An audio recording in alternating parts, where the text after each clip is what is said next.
ચાલો આપણે આજે બટાકા પૂરી બનાવીશું.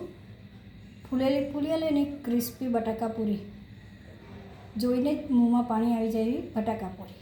ચાલો બટાકા જોઈ લો અને એની બટાકાની ચિપ્સ પાડી દીધેલી છે અને હવે એને આપણે કોરા કટકા પર મૂકી દઈશું એટલે એનું પાણી થોડું નીતરી જાય. આજે આપણે બટાકા પૂરી બનાવીશું.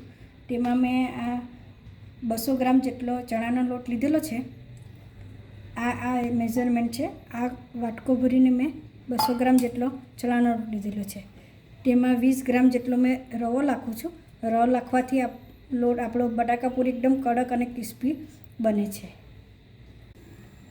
આપણે એની અંદર મરી પાવડર નાખીશું. અડધી ચમચી મરી પાવડર છે.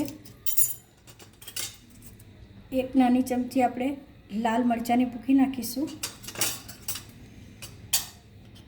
ચપટી હળદર નાખીશું.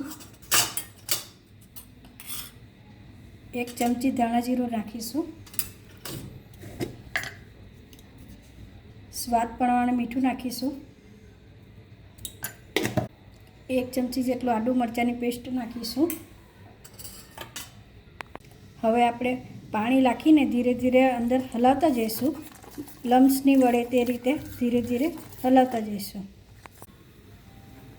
જો આ આપણે બટાકા પૂરી માટે થોડો ચપટી ટાટા ખાર નાખીશું. ભજીયાનો સોડા કહેવાય તે આપણે નાખીશું. એને એક્ટિવેટ કરવા માટે આપણે થોડું પાણી નાખીને હલાવી લઈશું. હવે મેં પહેલાં તેલ ગરમ થવા માટે મૂકી દીધેલું હતું.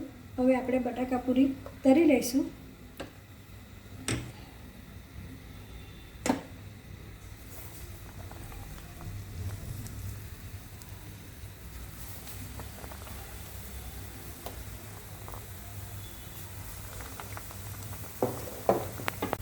હવે આપણે એને ધીરેથી એને એકવાર પલટી લઈશું.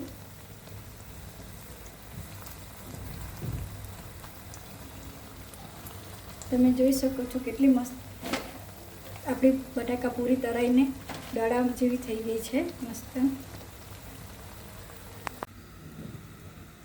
બોલવાનું નથી.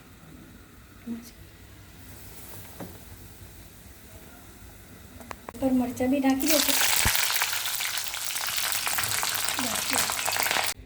જો આપણે બટાકા પૂરી થોડી તળીને કાઢી લીધી છે. એ આપણે પેપર પર મૂકી છે. એનું તેલ બધું એ પેપર ચૂસી લે. હવે આપણે આ પેપર પર મૂક્યું છે. એ પેપર બધું આપણા બટાકા પૂરીનું તેલ ચૂસી લે એટલે બટાકા પૂરીમાં સહેજ બી તેલ નહીં દેખાય આપણને અને સ્વાદ બી સરસ આવે. હવે આપણે સર્વિંગ પ્લેટમાં સર્વ કરીશું.